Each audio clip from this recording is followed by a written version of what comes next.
hun tha min pe a diamond jubilee mang the min suai tu lalpa fakin amro se amen amen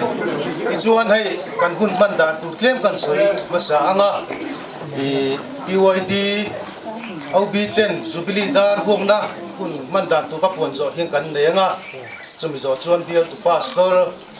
hun mang turin kan so manga anin hun top thang min kai huai sela chumi zo lama chuan in chung lama hun kan mang chun zom don nia ti chung kan soi du pakhata chu helaya mi ngai poi mo in kan mi so kan so mate ngai poi mo in khosang sanga changin local khoma kan lo me ma kan la welcome chung ni ti kan soi du a chu ti ro le ro chuan he hun kan man na tura hian kan sa vai tharau ti limal som na kan chuwa then theina tura ta na voin ni a hian thilung le ti tak sa hun kan man kha apoi mo in kan sia a chu tiang tur po chuan hun le tha le jung sum le pai tam takin siang ta sa a chu tiang tur chuan buat sai tlang ta ila a thain kan sia ni ti chuan ka puan ta kang khan jubilee dar vok na hun kan na yanga chumi zo lama chon pial tu pastor hun mang turin kan som chun zonga din hun top thang min kai ruai don ani Still no.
mum le ro pui deuh mai ko san ho ten kan lo khenga Pentecostal Youth Department mol from not veng lai local ten kan kum somruk diamond jubilee kan an kheng ta reng mai hi avan ro pui te lul em he hun min suai kheng tu kan pathian la li siwa fakinom ro se amen diamond jubilee chi bai in za in kan buk vek chewani pon lama hian hun rei kan mang lo anga jubilee dar kan khong rizau chi a tuna chuan jubilee diamond jubilee lung monument kum somru kan kin riat reng na lung phun hon na kan mang zui le don ani pathian thu ka chia ranga ka soi bel san lem don lova lung phun hon na kan nei zo ve le biakina kan lu tanga jubilee lom na in kho mursu kan nei chun zom don awangin biakin chung lama jubilee sarmon tepo kan la sei don tho awangin pon lama ero chuan thutam kan sei lo wanga lungphun hon na la li suam hingin kan nei mai don ani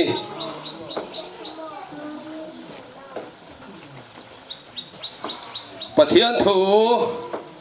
mun hia kan chia range Samuel pakhat na bungsari chang som pakhat le som pani thu hi ilo ngai khang ule in Israel mi te chu mispe atang chuan an chuaka Philistia mi te chuan uma betkar noyan khengin an that zela chuti chuan Samuel a chuan lungala a mispe le senin kara chuan apuna heile chen hilal pan min pui ani ti in aminga chuan the Ebenezer avua Psalm number za le som ni le paruk na chang khata changa chang thum chiari ni lo ngai khale angule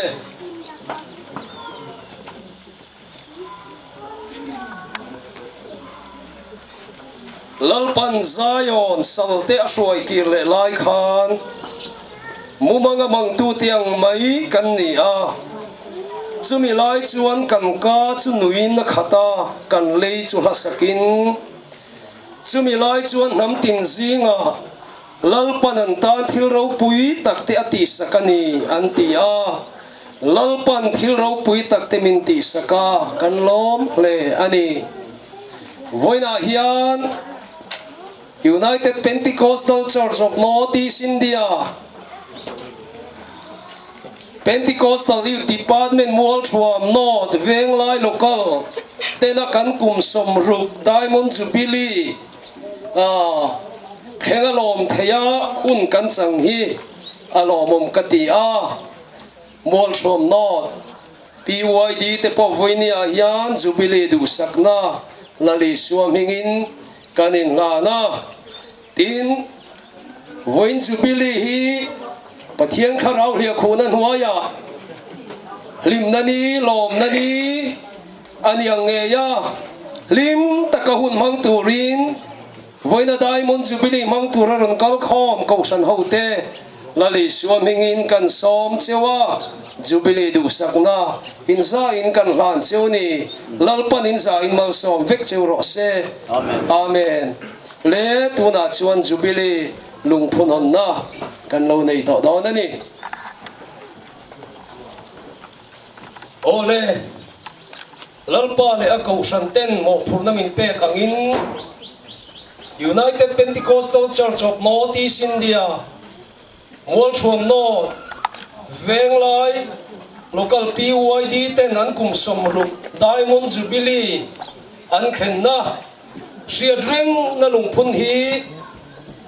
kay lalpa chia lo hian tuna hian lalpa Isu Krista mingin kahonge hallelujah lalpa kum ka chalo se hallelujah pathian he lai tong chayang hallelujah kan lalpa le kan pathian du tak lali Isu Krista iming ro pui tak chu fakinom ro se amen ki se nai le thu khungai ti san to i ko san ho te le lunga min da a lalpa malin ka kal san lovang chi wi ti ang in ko san ho te ne na khara win nang cheng sin ti kan sia thian lom thu kan si ka che amen en te lalpa Mual Chuam North Venglai local PYD te suai tu ro pui tak tak te min peto a tiang chuan lalpa kan din ti ra changin hun har sa tam tak kara ikut saking min chela heile chen min suaya Diamond Jubilee kum som rukin na mer min hu tirawang hian kan lo malalpai min kan fakai ne na lom thu kan ron stoye amen suai tu kan ma PYD lo kai suai to tu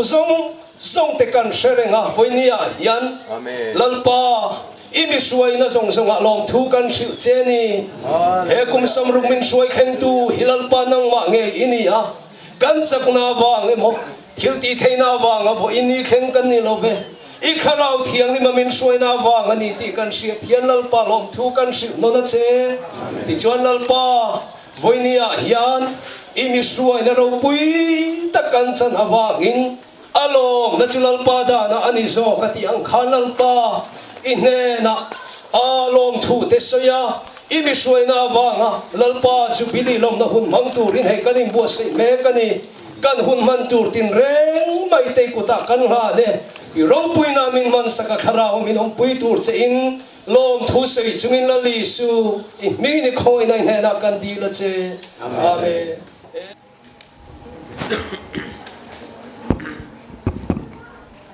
ole an hun kal chau don ila tha o me ama sa in voini hun min ruai thleng tu kan pathian nei chun mingla li suwa fakinom ro se amen Diamond Jubilee lom tura local zong te lalpai suam hingin chibai kan buk chewani arau pui hle mai voini hun kan thleng thei hi dam lo na te har sat na sang te wangin member te chu kim thei lo mai la om chun te hian thin lung le ti tak zetin voini hun hi mangela tha in kan sia a soitur ka nga ve hle mai amero di chairman kan nia thu tam deuh han soi vaka kha thalawin kan se deuh boka kun ten in chher chuang deuh duat awangin keima lama omte chu hian soi chuak vak lo ta ila program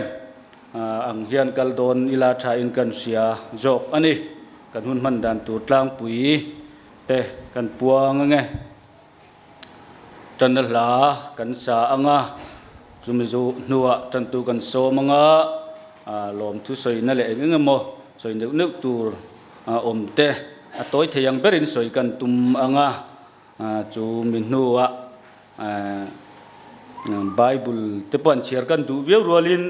mara chu soi tak ang khan hun ai chiar chuan deuh don awangin chon hin khom te om don na lai tang chon hun lak vak lo kan tum don ani chuan trong trai rual te kan neanga zai pol le zai thiam te hun mang turin kan so manga trong trai rual kan nei zo khan chu min nuwa kan speaker kan so manga anin tul ati yani chuan zai thiam te po akole anga ka chuma thuni ta sela traome don lok ang thlip thlepa local theilo ani tak le kani chathiam donia ti kha kan soi du ani tuna kan zawai dingin pathian fakle choi moinan la sa ila la than tur kan ei san lova ka thlang ka ti ril ru kha kan sa to a la than tur tharau lama tanga nei te kanom theya kan sa ila chumi zowa chân tu cần xôm đôn nia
อันเราจงใจยังไงฮาเลลูยาฮาเลลูยาลัลปายิสุ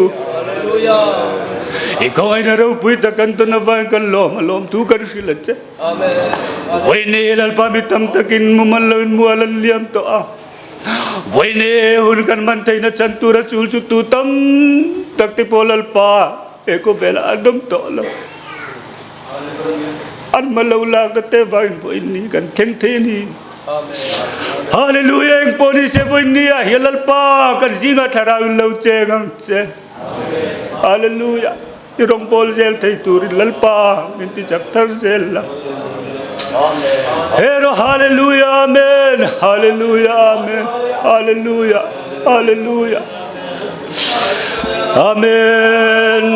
amen amen amen amen hallelujah amen amen amen amen hallelujah amen amen amen amen amen amen hero hallelujah amen hallelujah hallelujah amen hallelujah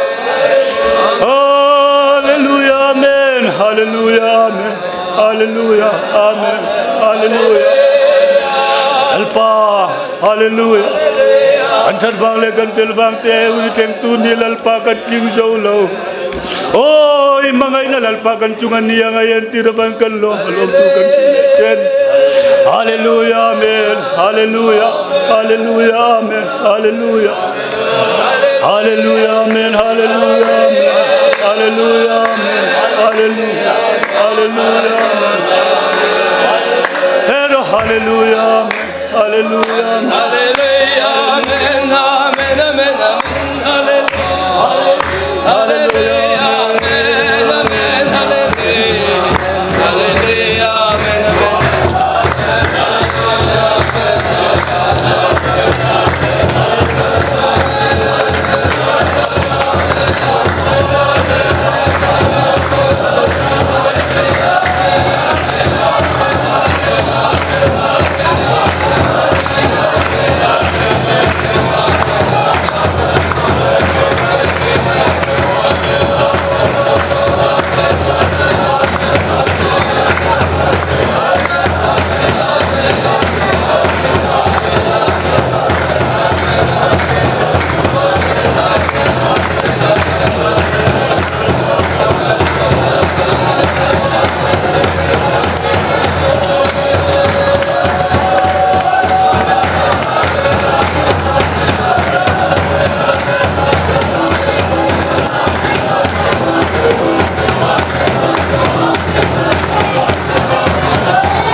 เจนจิลอวันกันลมอารมณ์ทุกันขึ้นเจน อาเมน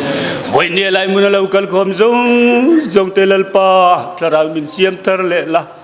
อีรองบอลเซลที่ตูรินลปานักบินช่วยเซลังเจวันนี้อะไรไปอะไรมุนหุ่นมังตูจงเตปนังมันคลาราเตียงลิมินรอนดินปุยละฮาเลลูยาอาเมนฮาเลลูยากันสบายไหมยันลปานักบินคลารามินเจนจิลเซลังเจจานี่กันหุ่นมันตูร์เตกันหุ่นเรากันเลเซลตูร์ตานาปอคลารามินช่วยมินอมปุยเซลตูร์เซอิลเลวันนี้อะไรไปกันสปีกเกอร์ปอนังมันคลาราเตียงลิมินรอนดินปุยละนักนาโอเลกาเตรอนมังลาโอเอลายมุนเลวกัลคอมติตานายันลปาอิรงกันบอลนักกงอามาโซนนะกันสารไทยทาร์ไทยนัตุรตานะอิทุเตปวนชัวไทยนัตุรตานะลลปาตาราจักนักการุนติลปุยปกันเอกันหุนจงนักนามินมันปุยมินปุยตลัดตูร์เซอินอีกงไงนักกันส่วนไงดำนันเซนดำตุลลปาอิสุอิมิงเทียงลิมินกันดีเลเซอาเมนเลกันหุนจันตูตูร์ปนุสิลจอมโมย local PYD Finance Secretary Hello so mange Helai mun min shai khom tu kan pathian am hinglal iswa fakinom ro se voin nia he ke kalauding chwa ka katlin lau sia po ke mangi pong kan shama ro chu kalama phauta ni le iswa ra puina ni se pathian thu kan lau chiarange Mika bung sari chang sari thu hi kan lo chiarange ke ero chuan lalpa lam ke nanga ka chandam na pathian chu ka nga kang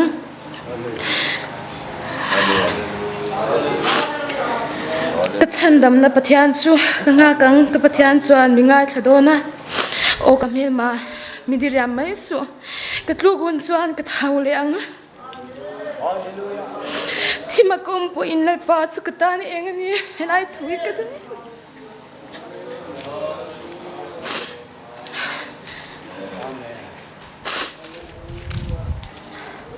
helai thui kan lo char lenge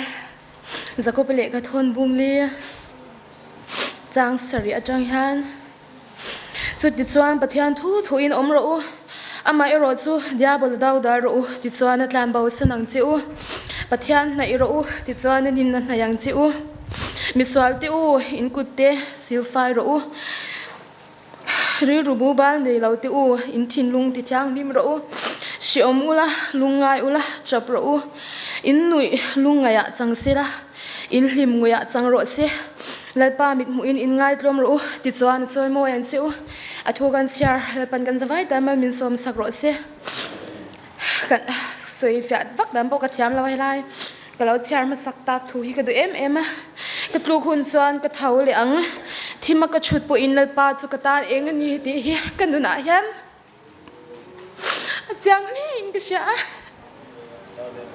lalpa hi kan tan eng lai po in om ring ani ti lai mun mi ti hai shi thar leng pathian ma kan lo chang chai nge Hallelujah amen hallelujah Hallelujah amen Hallelujah, Amen, Hallelujah, Hallelujah, lalpa. Hallelujah, Amen, Hallelujah, lalpa. Iman som na kan don le kan san hero pui kan ti ne na lom thu karon se. Lalpa, mi fel te mi fam kim sok te thang na bin.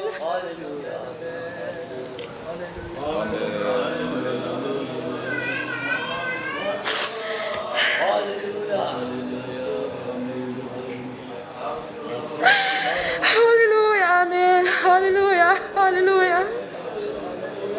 Amen hallelujah Kini misal tila pa irong kultura pa ini kaya misway natin hinalom to karon sa lalpa.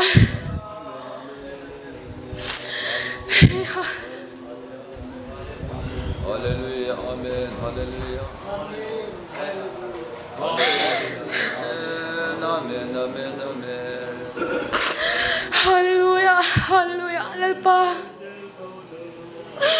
Okay man ni machine sang le the na cha lalpa fu inni huni kan thling thei lau ni te kal sia lalpa. Imi shwai na yom pe ne kai shwai na sang sang ini na lom thu karon se lalpa mo cham veng lai local PYD te hian kan hun kal ta khan har san le buan tam tak te kan lo tok chi masir po win ni keng tai tu ra bin shai bai kan lo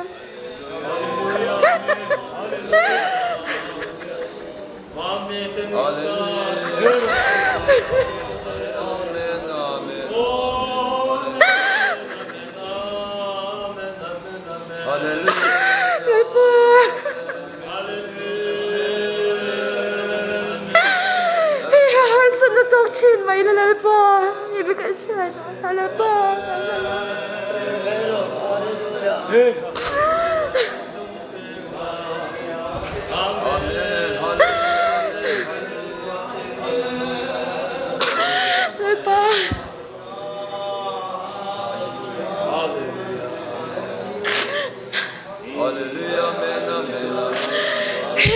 Hallelujah, amen. Hallelujah, hallelujah. Hallelujah, amen. Hallelujah, hallelujah, hallelujah. Hey, hallelujah, hallelujah, hallelujah. Hey, hallelujah, hallelujah.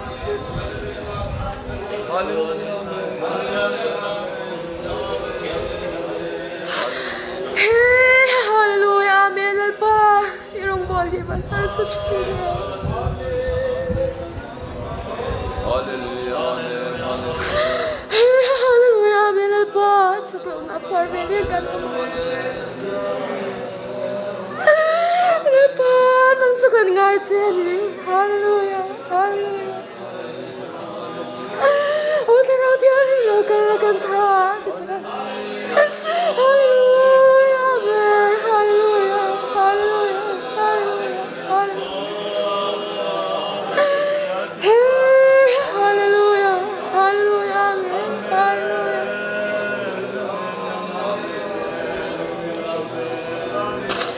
Hey, hallelujah, amen. Hallelujah, hallelujah, hallelujah. Hey, hallelujah, amen. Hallelujah, hallelujah. Hey, hallelujah, hallelujah. Hey,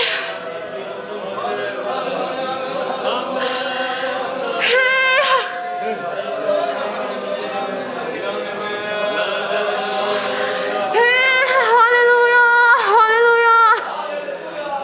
Hallelujah, amen. Hallelujah. Hallelujah, amen. Hallelujah.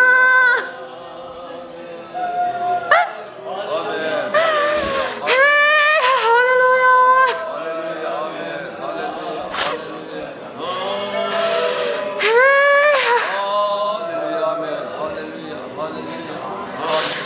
Hey, hallelujah.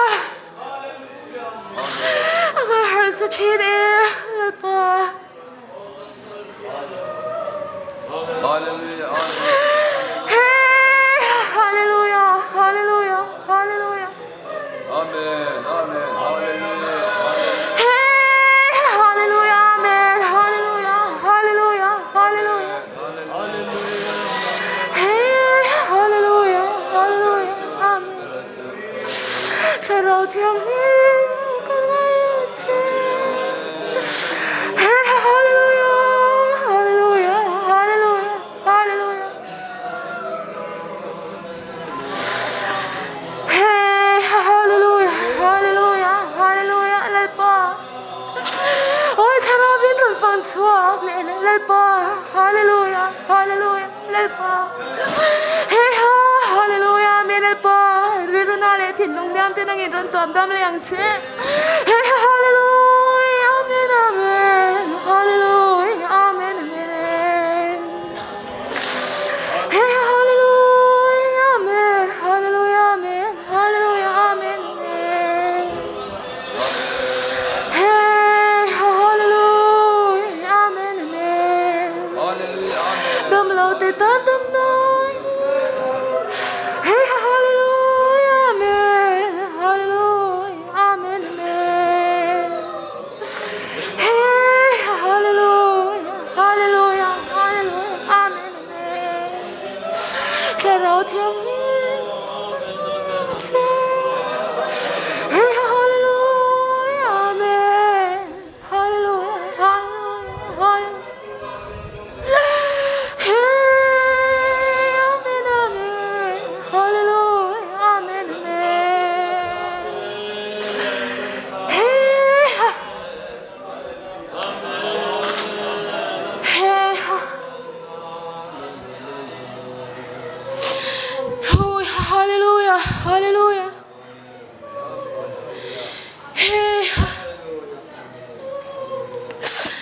Lepa.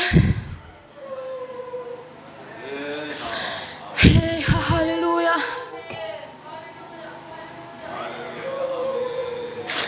Tu kinahiyan lepa.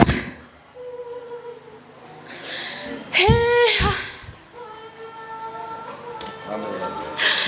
Hilay mo na local com te lepa. Hey, lepa kaning kararem na pala inaron tokla. He kan subili lepa inrim na subili daraw ni silati lepa inena karon.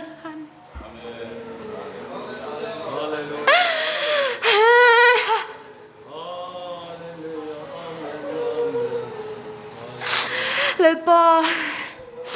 kahun man sung sunga nanginit harapin ng piming kasyayla. Hey,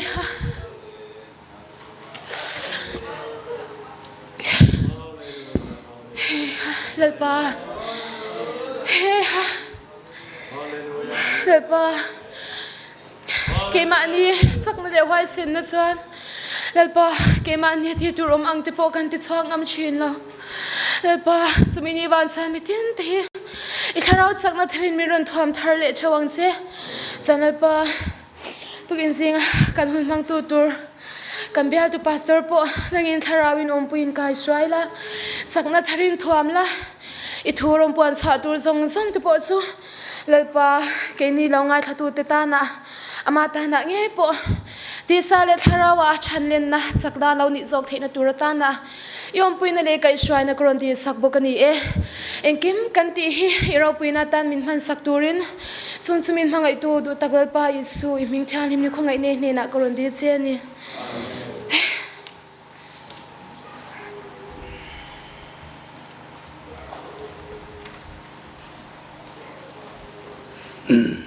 Kandu zamoi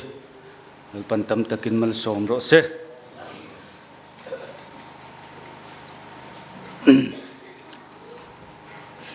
Wini hun kan thlen thei na chan hi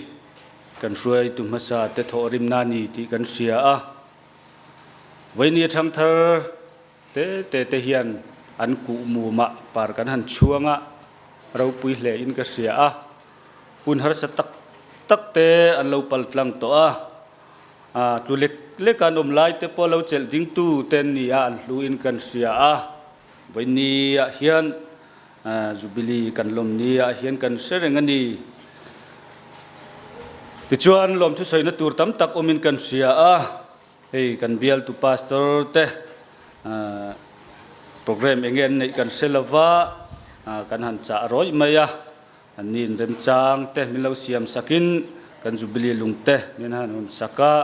kan lom hle maya chunga lom thu kan soidu a chuan bial zai pol te hun nei lo thin le mai kho sang sang atangin hlazir turin kal khom te ngai thina chuti lai kara kan som na te mi han ti hot in saka bial pioi dizai pol te chunga polom thu kan soidu bok ani chuan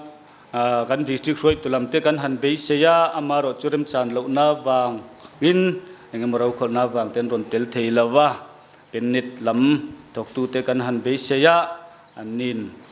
kan be sei na te min han ti lot lin saka kan lo me ma ne na lom thu kan han soi bok ani chuan zai thiam som ni se kan ti kan han ngai tu a chuan hei lungmol lama kan farnu bela ro pe ki lai mun a zai rong bol na nei turin nan ron kal theya hunan in siama kan lom hle maya ni ne na po lom thu kan soi tak me bok ani chuan helai tual chung bial ni kan oma electric local si phir bial PYDOB te kan han soma kan som na te min han ti lot lin sak te kan lo me ma electric local PYDOB te chunga po lom thu kan soi bok ani lom thu soi na tur kan nga hle mai kan soi mai le kan nu ma porte ju janin lama kan ho tu pain aron chul mam tura ngai la ril ruwa kha kan han soi chuak ve mop ani chairman te kan ti ngai lo ania kan ti pel rem lu mani point min lo kha thiam ta ula atra ome ole kan local PYD secretary una pa arlal mon puya kha helai hen hun mang turin kan lo so mange soya voinia PYD Diamond Jubilee mang tura local khom zong te ama sai Jubilee chibai ka bu ka cheu voina hian soi tura tam hle maya kan soi tu ma sa te ama saber berte kan riat phak lo kan ming po kan riat chien lo te wanga voin thleng hi kan nia ni chon hele lu amin om pui to lova tu thlung amin chol san to an dim halak na le an tha le jung se na wanga voin kum som ruklin na lom thei kan ni ti kan riat thian soi tu ma sa te an hlu hle maya ma ro chu kan an hlut angin kan hlut thiam lawang ti te po kan ringa hei helaya kan hnung lama thu te po PYD kai soina na lo thok to te vek kan nia ani zara voini thleng thei kan ni ti kan hriatin lom thu roi tu masa zong te chunga khan kan soi masa dua ti chuan report kape zok anga kan malak dan te ka tiang kha kan soinga zan lama lom tu soina kha chu kan sub committee chairman te pon nei thei tur angai la thange hun rei lo te lak kan tum mange sub committee le PYD lodin chaudan toy te han soi thai kan ria kum sang kha zakwa somru pakhata mol thum no venglai local ama chon veng chak local tin ani thina mandewa khan kan thla ka venglai local tin kum sang kha zakwa somru pakhata din ania ti chong kum sang kha zakwa somru pali PYD andin lai chon conqueror tin ia ka din ania rambuai na chun zoma chon kum ma lak chun zom nei theilawa sang kha zakwa somru pariata din tharle ania ikhan hunan mang chawatun khengin mala chawwe kal chawwe zelani ti kha report di mai sela te chuan kum sang kha zakwa somruk pali PYD din na lo nia shuai tu masaber te chu president a senior upa h rangura late ania ni kumlama ni hem min boral santa ti chuan secretary masaber hi upa tc than ranga khonga in loading sela ni hem min la dam puya lo me chuan treasurer masaber hi rongbol tu nge upa nge kha ka lo hre lem lo una pa ti kan da to pa mi lo hre thiam ta ula upa mo upa zai chunga late ani khang kha kan shroi tu ma sa ten ni kha kan report thei ni le ta sela chuan na hu na local zela conqueror tu na PYD lo ni ta po kha ke ni local nge po he na din ni kha chin chena fel ta kalo om lo wangin kum sang ni som ni pathum on lo kum sang ni som ni pakhat September dinga PYD thathar committee chuan rising day ruat kha tha kan tia sang ni som ni pakhat kan hria chu meu kha chuan kum som nga le ti kan lo ni to rising day kan nei meu kha chuan ti chuan kum sang ni som ni pakhat September ninga March ni som ni pakua hi PYD rising day atan ni se tin PYD thathar committee chuan kan lo rela ti chuan ngai tua kumin kum sang ni som ni pali hi Diamond Jubilee nalo ni tarenga chungte ni wang chuan sub committee te indin ni se tha kan an tia kum sang ni som ni pathum January ni soma Diamond Jubilee sub committee te din nalo ni ta ni sub committee hian trulang angin man la chawa ti chuan kan hruai tu te hruai tu kain ruat vea ka lama piang khalo ding sela kan oma khachu kan chairman a hian rongbol tu arlal muan puya ale kan lo me chuan vice chairman a unau pa alal hun moya tuna kan chairman na thoklai me khini chuan secretary a hian arlal muan puya ke hi kan ni assistant secretary a unau pa zedilian ming thanga treasurer farnu silal zommoi ani chuan kan finance secretary hi rem chang chi lawa farnu PC mal som kimi ani ei zonna wangina ron hove theilawa ron man ve te po chak vian kan ringa amara chu thu anga man ni si lawa ron tel ve thei talawani chuan kan malak chaudan hi toite han soile kan du dewa sub committee din felani nu hian OB meeting ma saber January ni somni pakwa sang ni somni pathuma nayania executive member in lakdal thakan tiami pakwa kan la loading kherlo sela kan share chuak mayanga din khare dewin kan ria una pa vilal ruat fela upa PC lal zui thanga anni hi ex officio anni unaw pa alal rem ruata unaw pa Dennis lalrin sanga unaw pa silal du sanga unaw pa eflal mun liana unaw pa silal ming liana unaw pa zelal muak sanga le farnu pi silal ming lui te executive member tan la kan ni tison executive committee masaber hi zun ni som pani sang ni som ni pathumma nei ania executive meeting hi voi nga nei ania au bi meeting voi khat nei nia chuan sumtuak na tlang a hian sumtuak dan tlang puya kha chingit mun kan chairman te chingit mun sama daily kan in hlo tiang te chuan lucky ticket te kan siama kong sang khan sum kan tuak ve a report kha perfect lovila trying kan sia chuan budget atang kha cheng singa kan da ve a kan in tuak nga ve manani ti kha report le to pila trying kan sia chuan nge mi mal le department atangin subcommittee te hian tranpuina kan huwa kan kha soilan lo phalchi nin kan shelo de uleka local PYD te hian rising day kan hriat phata tang hian diamond jubilee lom na tura tan hian poisa anda sang hala sangni somni pahnia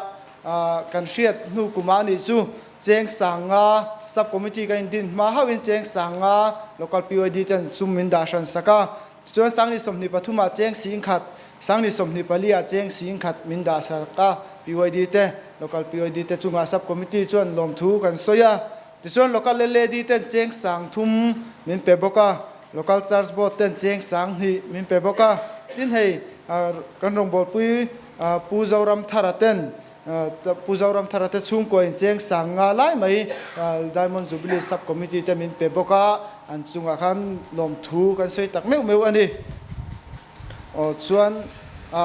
soi vak na hun khan ni lo devin kan sia kha du tok ta meila zan lama lom thu soi le thil trul dang omani kha chuan kan chairman in ma lo lat mei tura ngai taila thain kan sia ti chuan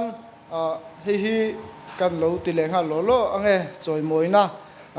soita kan hruai tu helai local hruai tu lo ni to zong te kan ngai hlu em ma amaro chu sub committee ten sum le pai tho chualama ange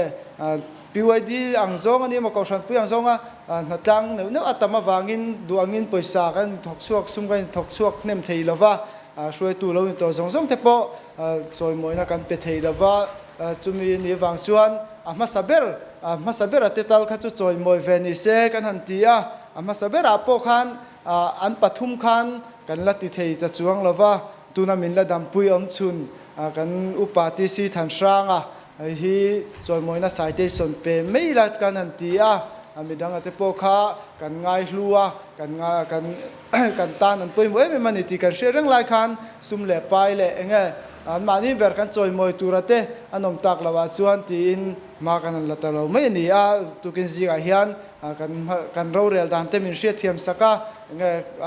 lom taka min pom sak tur khan kan nge na zona thui ka chiaranga citation min han sak tur khan kan local PYD president kha lo chuk tak thata sela anin min han sak se thange choi moina upati si than sranga founder secretary 1964 ithorim na wangin PYD venglai local mall thromnot te chu kumsam ruk lai kan lo tling vetareng maya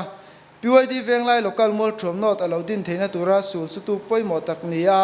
thale jungsum le pa I lo sen to na zong te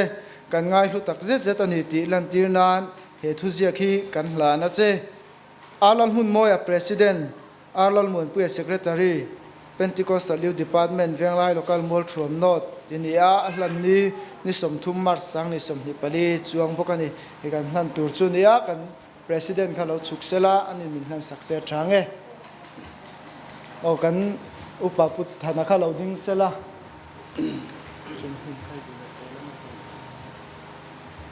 le nen chiak chu kan ro sei zal to thowa in kan ka soi lo banga kan suai tu masa ni kan sama e to lo na chu ki voi ni mo de vai ka lai ni au ta di lo kai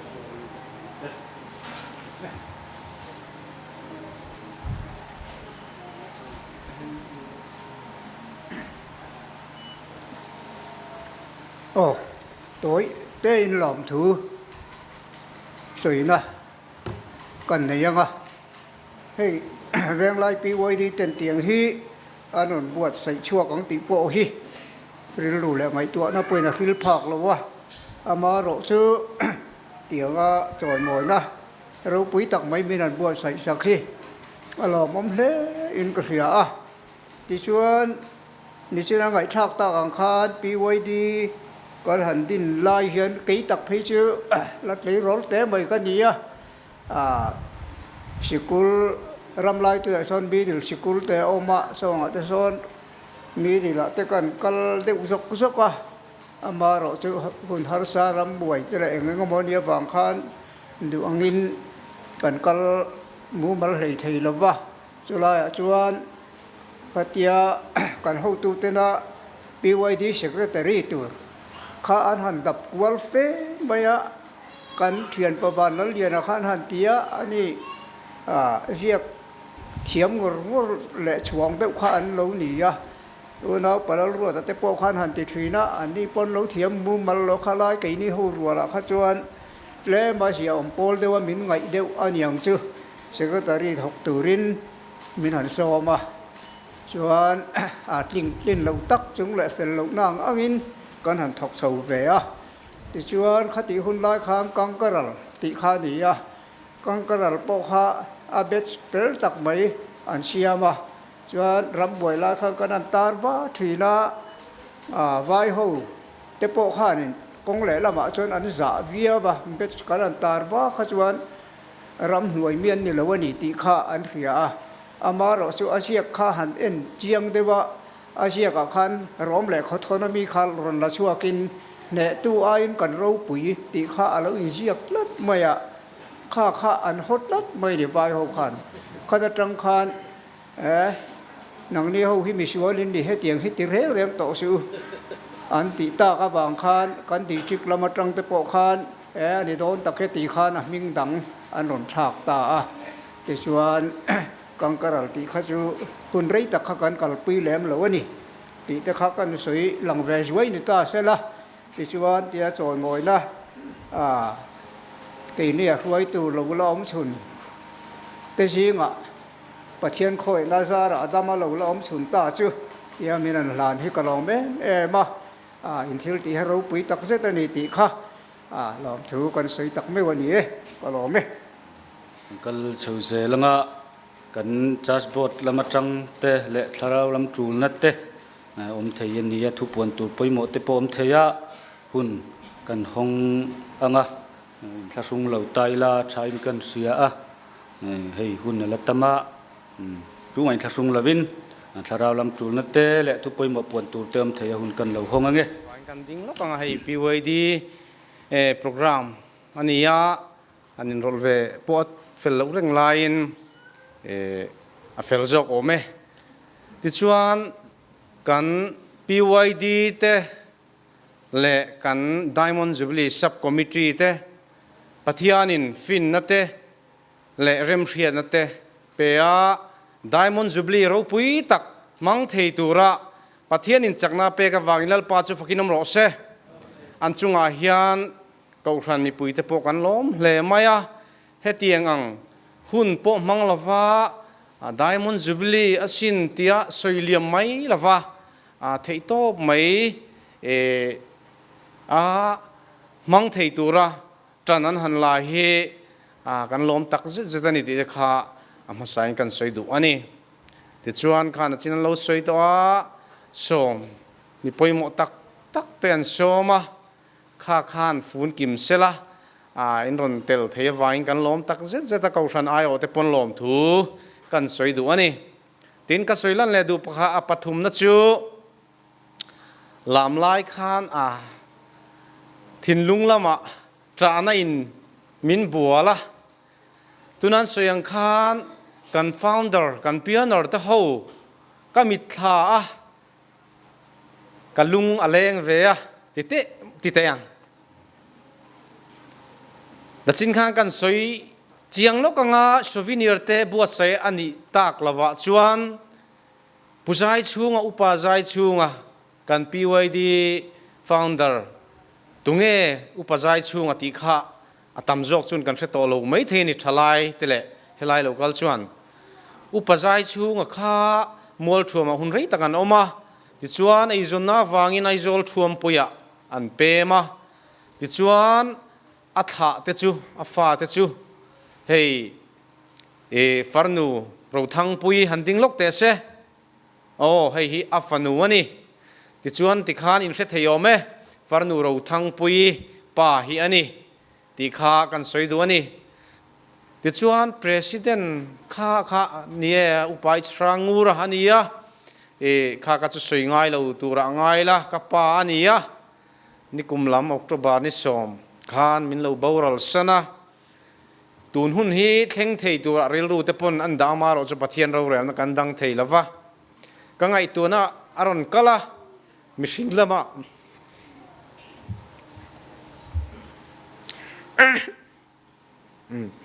kan tu kau devani chuan tuna an secretary putana amel ka muwa kalom le mai ti chuan he hun hi BYD a kan mi tangkai tak tak na china kan chairman in soyang khan athima var po thola wachang in aral lek lek tia ruai tu tam tak kamit tha mani a upan una pazong huna kan rong bol pui then zong min pem san ta in miron phone na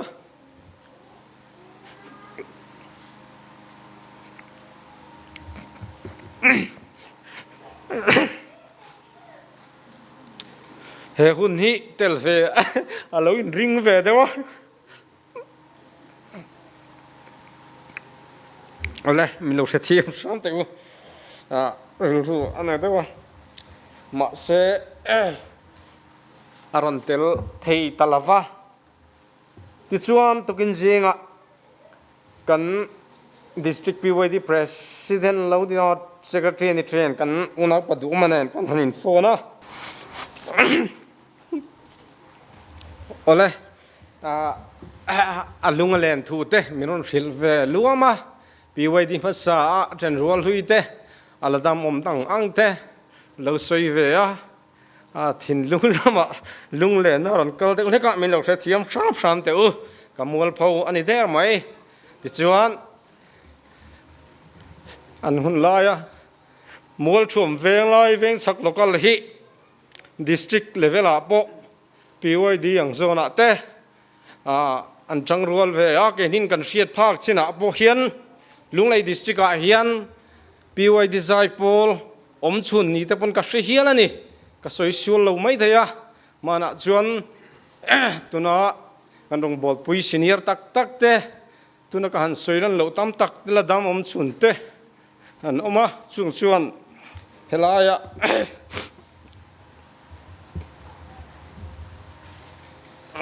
Zaipol ten dinat la hian zai that thi ka mit tha om huwa chu tiang khop chuan he veng thak local hi BYD te mi masa te kai hruina wangin alo dinga voinia kan hruai tu fel tak tak tena he tiang anga diamond jubilee lom theya chak na te pathianin fin na te an pe hi ami malzon tak poin kalunga chia kalom bok sia khang te kha soilan lo om chi deuh te po mai thea maro chu ka soivek theilawani akalom tak zeta voinia BYD diamond jubilee min man puitu te zong kan pastor tanu pa te le kan BYD president te le midang kan zai thiam ma pe kite le helaya soimal kana inual mai thayani khang ho zong in phel kan mukhan kalom tak zet ti ha soi du ne ole kalom me Vini BYD aminga huitu dina chanvo chelmek te le kan organizing committee te mi chaberber mi fel berber kan ni lava kan fam kim lava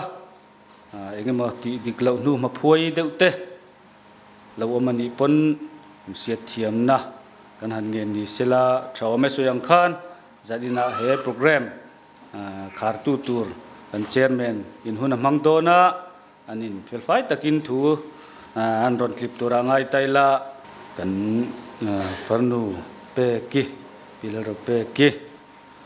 pathian fakla saturin lalpai som hin kan lo so mange lalpa fakle choi moinan ro puina laltan ti la kon sange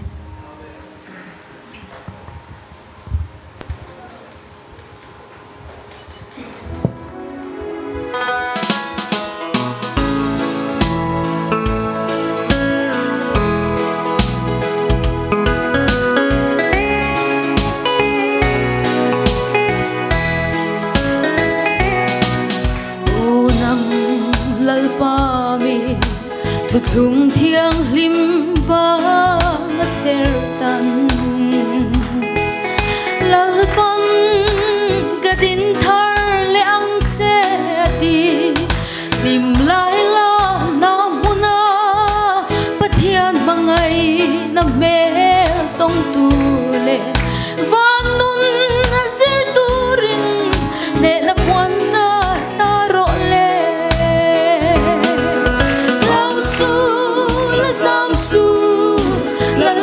som na omoi chang turin o kul kong ka te u in lu chung chon sang mula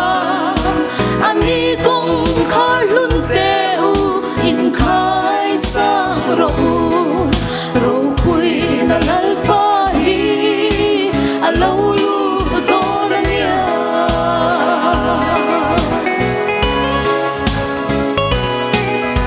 lalpa ko shan ho soi nom tu le sel tu afang te sing mi an ka soi chiat na wang hia kan lung to ngai lova kan thin lung hi a hoi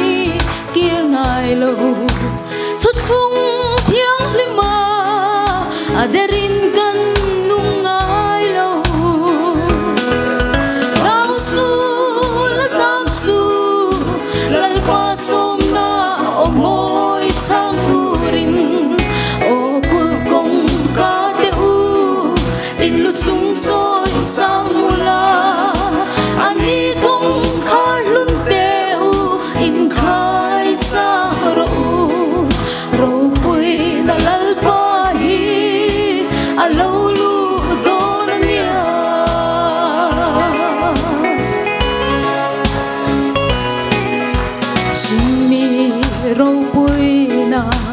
duam na swal tin re na chang hia lalpa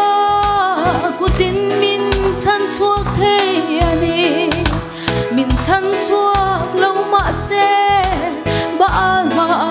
kan ku ngai lo pang van mi sing nun bang van khole tui kan ni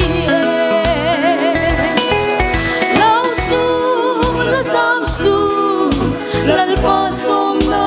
omoi chang turin o kul kong ka te u in lu chung chon sang mula ani kong khar lun te u in khai sang ro ro pui na lalpa hi alo lu do nia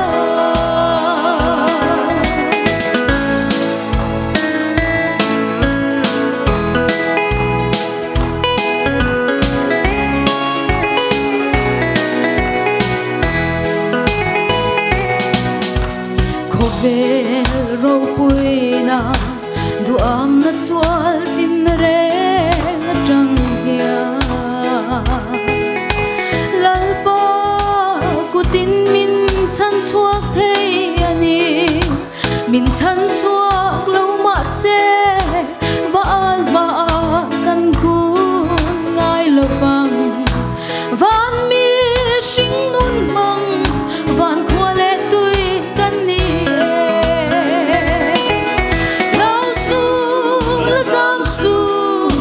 lalpa som na omoi chang turin o kul kong ka te u in lu chung choi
kan thei to lai pan mal som ro se kan upe ki lalpan tam takin mal som ro se kan zai pol lamte kha nakina speaker hun man zo lama zai tur khan kan som jok tura ngai la tha ome mi pui lamte kan churei ta deuh hleka kan speaker som chungin kan zawain loadingila tha ome loadingang kan speaker lalpai som hingin kan som nge kan som chero se Jubilee min suai kheng tu kan pathian ali suwa fakinom le ro se amen leilo thuang ule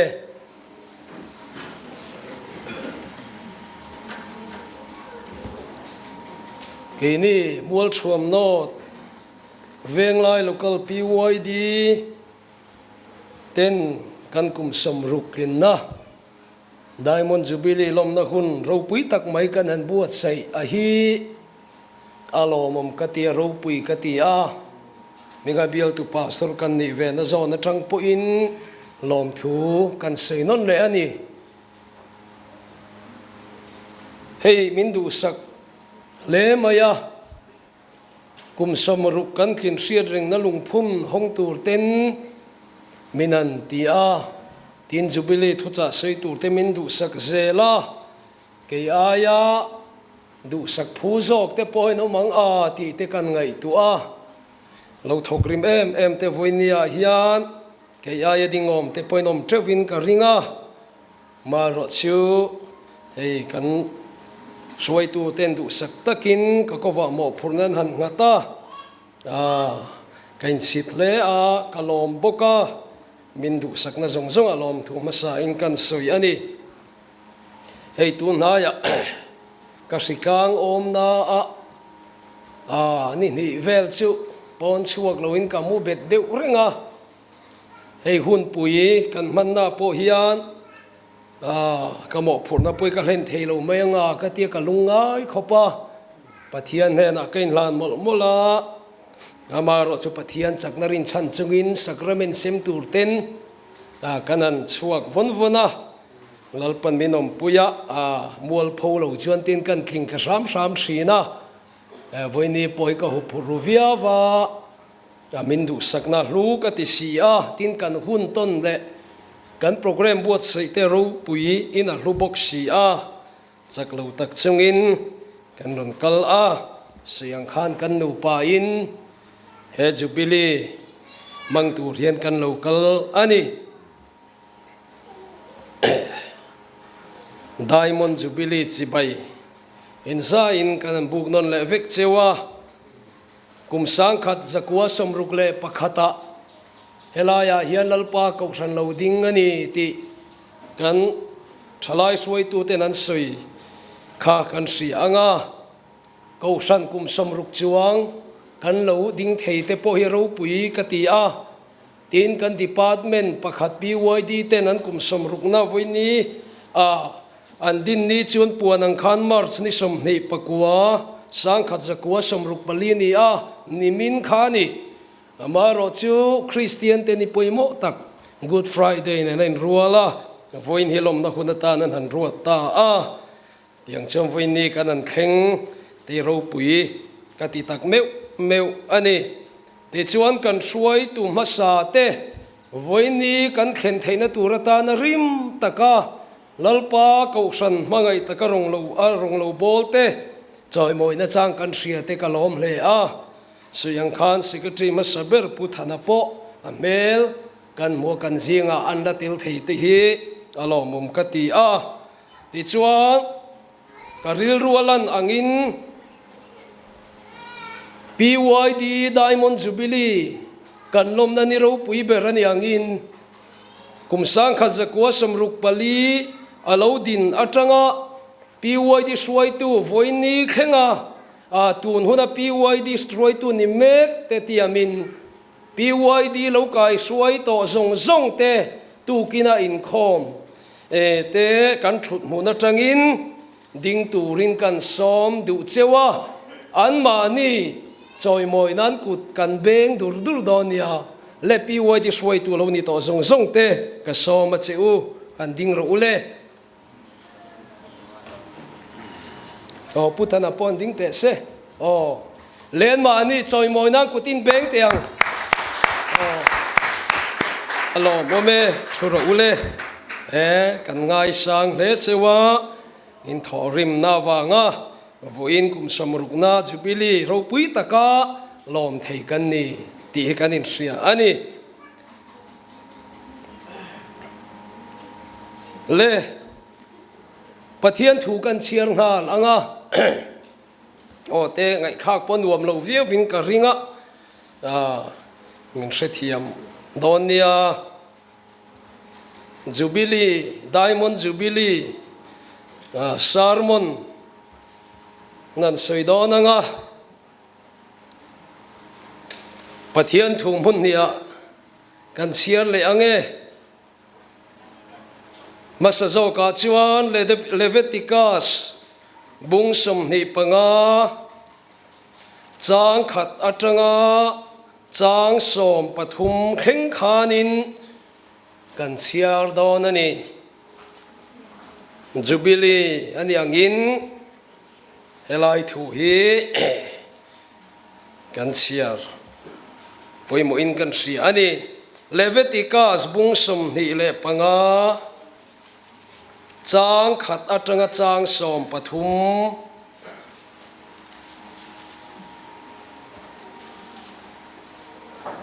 in pek let le kum jubilee ti in thupuya hanaron da ani kan chiarange ilo ngai khang u chang riat atangin ani zo kani o hi chang khat ka lo ti ni mo o leviticus bungsom ni panga chang riat atanga chang som pathum zo kani tin chol kum sari chu chiaranga kum sari mun sari ani anga chol kum sari chung chu kum somli le kum kuani yang chumi nu khasari na nisom ni chuan to tro ring tak chi ha I ham vel tiranga in rem na nia chuan in ram zong zonga to trot in ham vel tir tur ani tin kum som nga na chu in lo manga ram chung zong zonga chu tom zong ne na zalen na thu in puang tu rani in tan jubilee ani anga mitin in mani tangai in ta le anga mitin mani in chung khur theva in om le ang chumi kum som nga na chu in tan jubilee ani anga eng ma in ching lo wanga ali point la lo wanga grab en kol lo ra po in lo tu rani hek lo jubilee yani sia in tan athiang lim tu rani chu in lova thil hong chu in ei tu rani he jubilee kuma hian mitin in mani tangai in ta le theu tur ani Israel fa ten jubilee ropui takinan lo lom thina khalaya khan kan mu ani kan diamond jubilee banner tukina kan lungphun dona pathian thu kan chiar sam za som ni paruk na khakan an tar chuaka kan chiar non vele sim teang sam za som ni paruk na chang khata tanga chang thum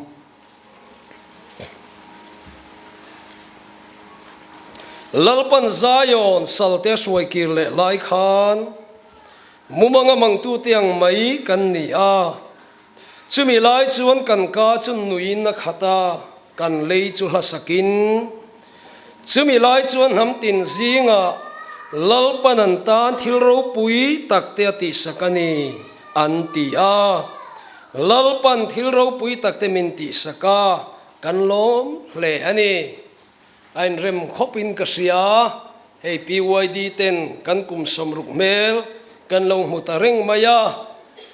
min suai kheng tu lalpa ani zia kan chiangin ka sia kan benara po lalpan thilro pui tak temin ti sakan lom le ani ti kanan tar chuak ani heng thumang hian jubilee thucha soi kan tum dawn ani lalpan a thu kan soi tur te kan za tan mal som ro se amen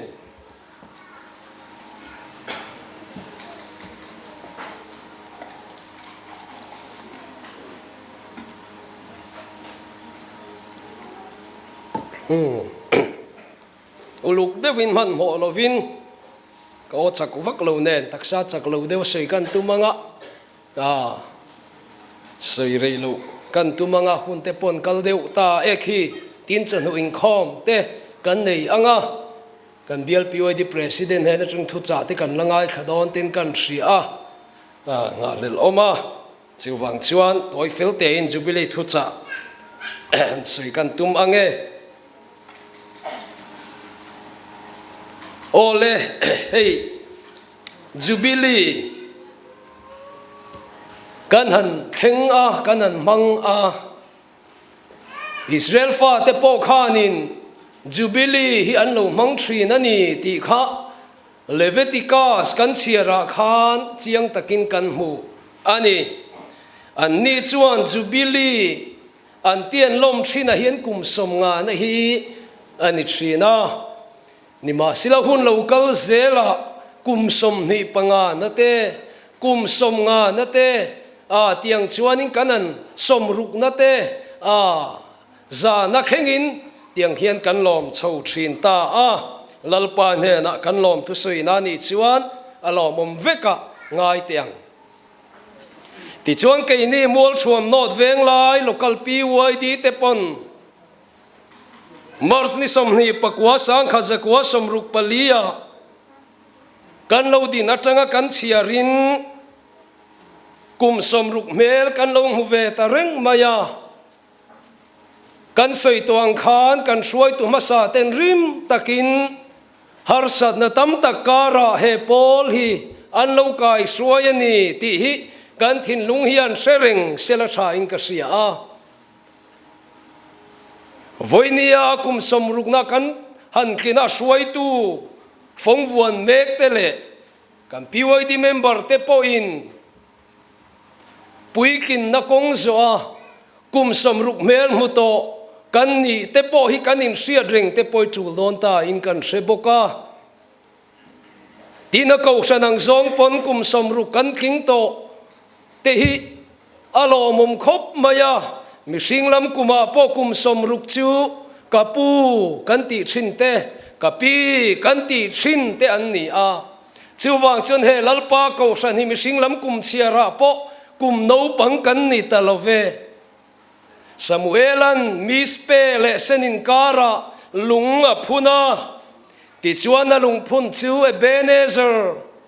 heile chen hilal pan min puya kan melma Philistia te po min he sakshina chuwang chon heile chen hilal pan min tran puyani atiang khan ke ni lalpa ko san te po hi arsan tam ta kara lalpan aku chakin min chela khara win min suaya voin ni hi min tran puina awanga khengkan ni ti hi in se tharle tengu khai hallelujah lalpa fakinom ro se avan ro puyem ti ro voin ni hi ti chuan Israel fa ten jubilee an mandan hi kan soifia masa anga chuta tang chuan jubilee an manatanga Israel te nuna thillo kheng poimo kala chua kanga chu jubilee thu cha atan ka mangdon ani jubilee ti hi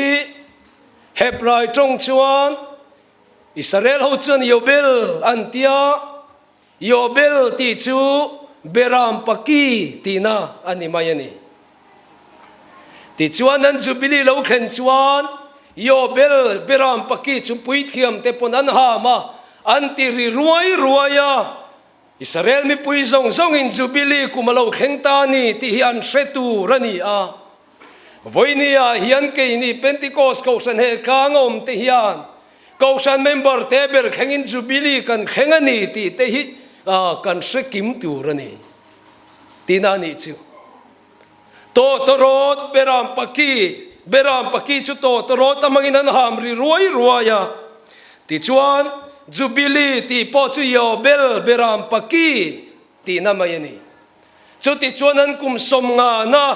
an jubilee bi ka chu senat yobel an ti le a chu mi om zia chu beram pakikum ti ani le ta ni chi ti chuan Israel ti hianin beram ki hamrik thin hi chin hi an nei ni hian an soya pakhata chuan sofar an ti a sofar chu beram kinaran ti te pon kan soi theng chu beram paki ni lo beram kinaran an ham thin mi pui te pon an ham thin ani o me tiang chu sofar an ti a chumi lo le a chuan tu na kan soi jubilee lo khena te an ham thin pui thiam te chawin an ham thin a kha yobel ya bel pon ti om boke hei hi a om le ta ani jubilee an khen chuan chu beram paki nge chula chuakin pui thiam ten an ham ri ruai thina chumi a chu Israel ten jubilee an man na chu an tumber an thulai mu an thoke na chu thil dang ni lowin zalen na ani chu chi chin chia tiang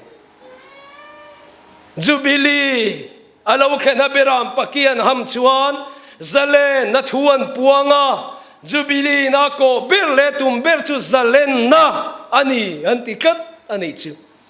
voini kheng mai po hian jubilee akuma chueng po ni ro se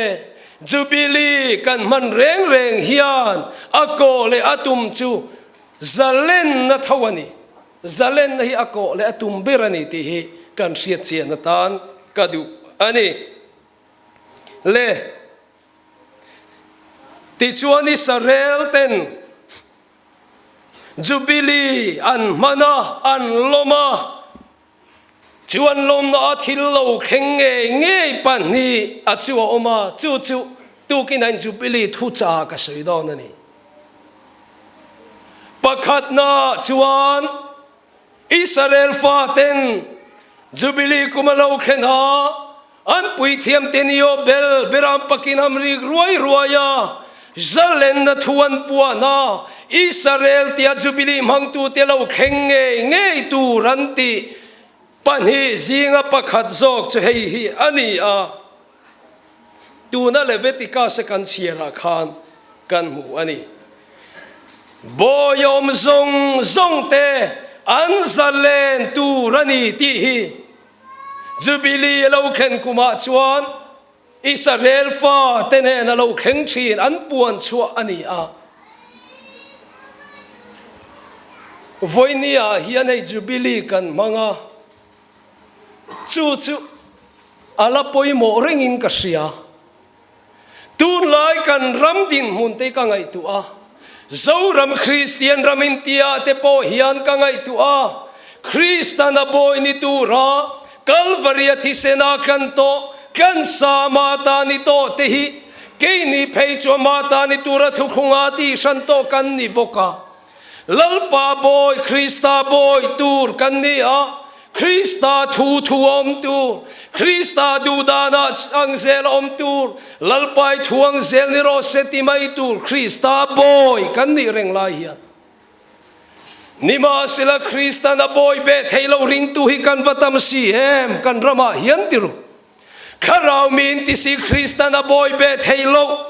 kan tam hian ka sia chu wang chom voi nia hian jubilee ro puite kan lom na niya nge hian kanin zot du ani voinia hian unaw du ta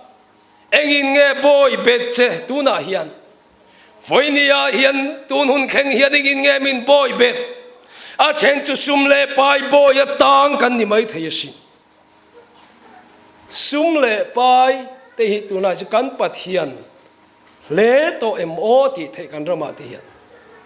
kharau mi te singa thu khung fa te singa Krista boy ni tura ko to te singa hian voinia hian nge min boy bet ti hi kan ngai tu ka du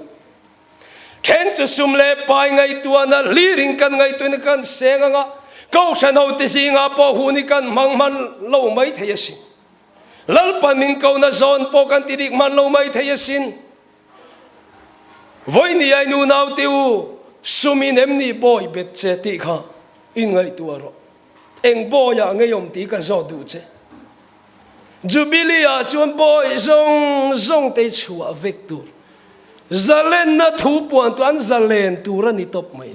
ava poi mo em tin thalai te zo na kan khir tiang thalai te u in lam kan hoi tiang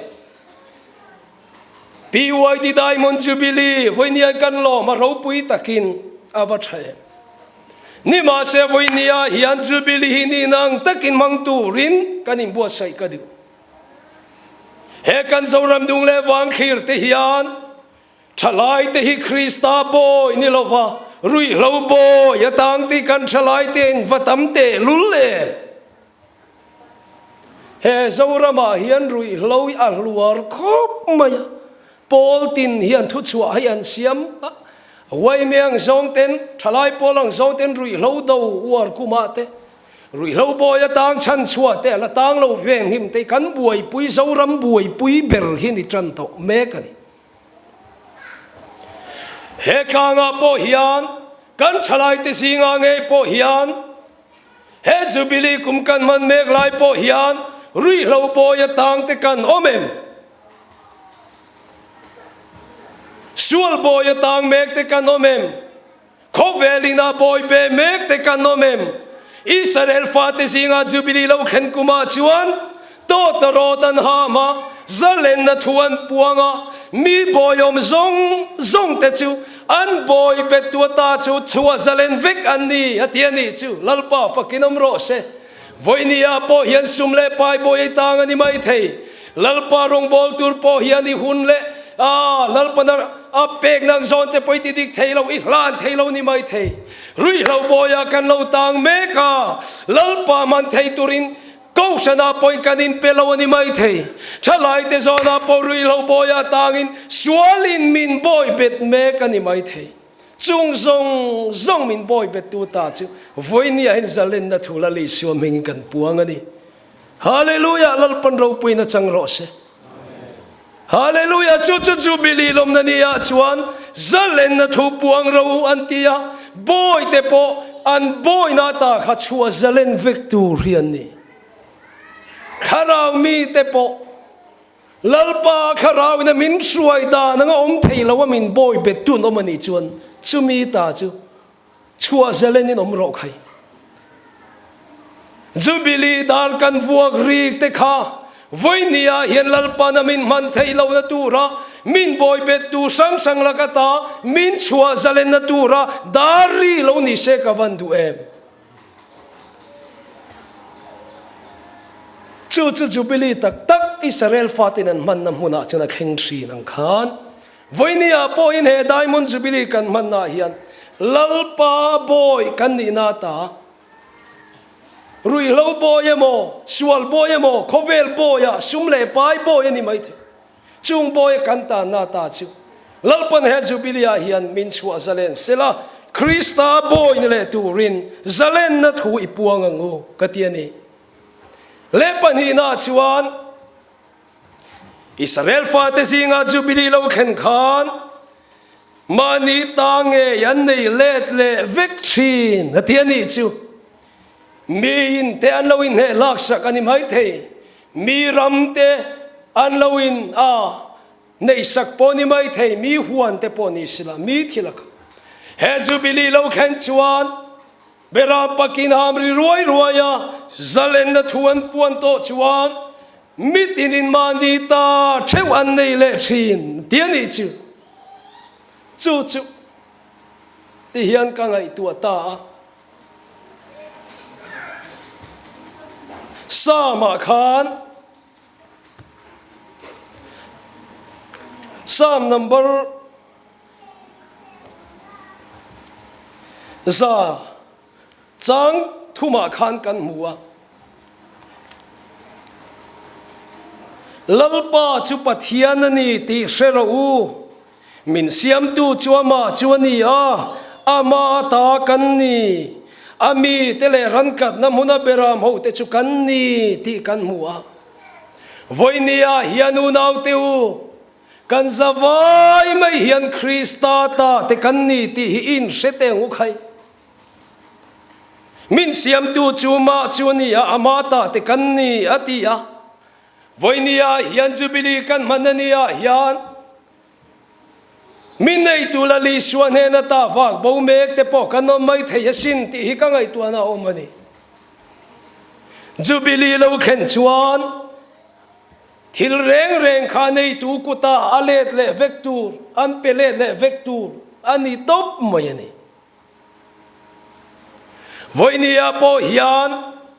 lali suata te kan nia kan zawai mai hian min siam tu chuama chunia mata kan ni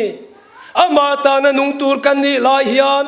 fa pakan bo ang mai kham pan mangai na ta hin ang le ke hi kan bo thi na tiru kan wak bo thi na kan hung chon fo thi na chutiang chom voinia hianeng chen nge lali suwa man thei lo hian i lo nung chona alaka hin latakai lo om le he jubilee ni ro pui ta kan khena hian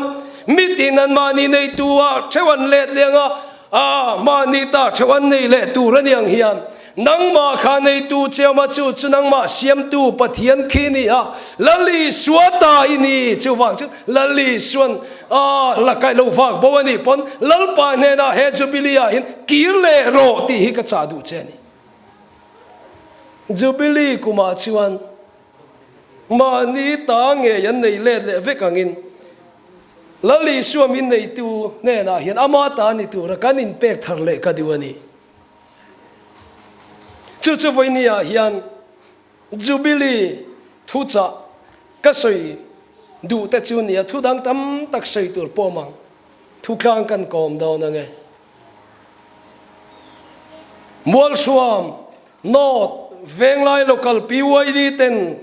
kum som ruk mel muwa diamond jubilee kan lom hi suai tu masa te in pek na chuni te meu mai tin program tiang hian ro pui ta ka kanan ruaman te tu na kan suai tu te po infa komin kasia ni ma sila kan thinlunga hei hilian ber sela ka vadu em sam number za le som ni le paruk na kan muang khan lalpan thilro pui tak te minti saka kan lom le ani voinia hian thilro pui tak minti saka he jubilee min suai kheng tu hi van pathian kan pathian nei chun lali suani ti i sereng teng u khai anena chuan lom thu soi ila jubilee lo khen khan in rem lo te anin remang khan pathian kau san ho te zinga hian in rem lo na lo mani po in ho voini jubilee in remang u khai kom angai poni kom tiang u khai voini ro pui tak min suai kheng tu hi asa omni ten ka sia chuwang chuan in rem lo chunga jubilee te kan manglia mani chuan a fel lowang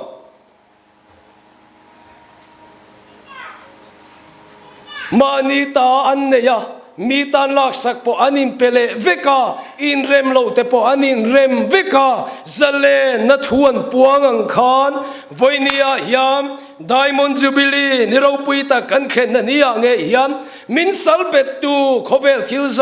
zong lakata hi ital chuakila min nei tu lalpa man thei tu rin pe thar leila tin ke mani in rem lo naw mani ponin remila in ngai ko mangai ni punin ngai kom tak chungin mangai na ne na voinia hian rong bol thar le tu rin ho in buat sei thar te ngu khai he kum som ruk kan khin na hian he hun kan siar na hian lalpa du lo zong kan lo ti pal po om thei chunga te po chungai dam i dilila tin voinia change hian na sa zo kalalpa man thei tu rin PYD te ko san ho te he jubilee kan khana chang hian in rem lo ten remila in mangai na nen lalpa mal som ka lalpa mal som ram rim nam tu rin he jubilee atange hian in buat sei tharang uti in voinia hian kanin so mani lalpa na thu mal som ro se kan tung tra yange hallelujah leile vana thu nei na zong zong nei tu min mangai tu kan ho tu le lalpa nei chuni su i mingro pui fakinom ro se i ko san ho te lalpa mingkal san ngai lo ve hun har satam takara po ikut sakin min chel kata kharawin min suaya he kang lalpa i thi senai le thu khungai ti san to i ko san ho te po กุมสมรุกจวงลายไม่มีเลวกายสวยโตเตหิลลปากันโลมาลอมทูกันสิลนนเลอาเจตินจูไม่นิลวินลลปาเอ็นเตdepartment ปะขับปีวอยดีเตงเอปออันดินจังอาหุ่นบีกันเชียรินกุมสมรุกเมลกันโลมุตะเร่งมายาลลปาเฮเลเจนหินังมินสวายานังอินทิลเราปุยตักมินติสกันิติกันเสียตะกันหูยันลอมทูกันสิเลอาเจเฮจูบิลีกันมันนั่นแหละลลปากันดินติระจังอาอีรองกันโบนั่นแหละลลปาอีตานเกกันเราเป็นตัวขานิริลรูกันตีนัดเตอีดูเราดานหุ่นเล่นี่กันเราเชียร์กันเรามังอันนี้ปนิงไงดำนาฟอยนี่หิงกันรอนดีลโบเกเฮจูบิลีจังไงเฮียนลลปาเกยมานี่ฮะอินเรมเราเต้นเรมาอินมังไงนั่นเองนั่นลลปานังมามัลสมคาไกรองกันเราบอลทาร์เซลเทนตูรินกันซาเฮียนคาราวมินติจักังเจฮาเลลูยาจูบิลีมัลสมนัชีเกาชนเอาเต้นเฮน่ะเราเข่งโรเซฮาเลลูยากันหุ่นกันนุนอินเฮน่ะลานจงอินลลิสูอิมิกินจงจุลอมตุใส่จงอินกันดีละเจอาเมนลลปนินซาอินมัลสมเวกเจวโรเซ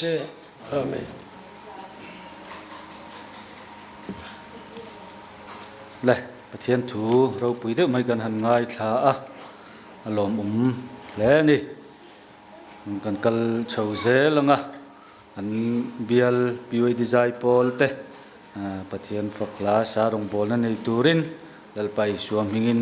กันเราซ้อมไง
thực lung thiêng lim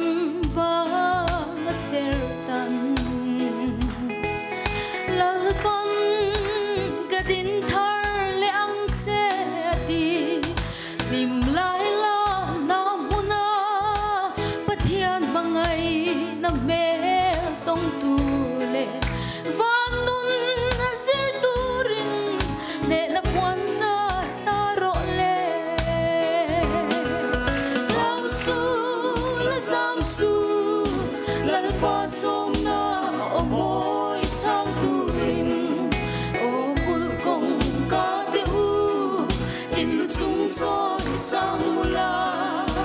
ani kong khar lun te u in khai sang ro ro pui na lal pa hi a lo lu do na nia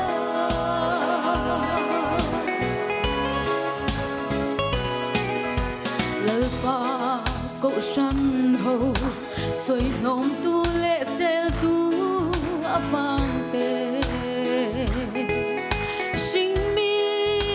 an ka soi chiat na wang hia kan lung to ngai lova kan thin lung hi a hoi kir ngai lo thu thung thiang lima aderin kan nung ngai lo rau su la sam su lal pa som na o moi chang tu ring o kul kong ka te u in lu chung choi sang mula ani kong khar lun te u in khai sang ro ro pui na lal pa hi a lo lu do na nia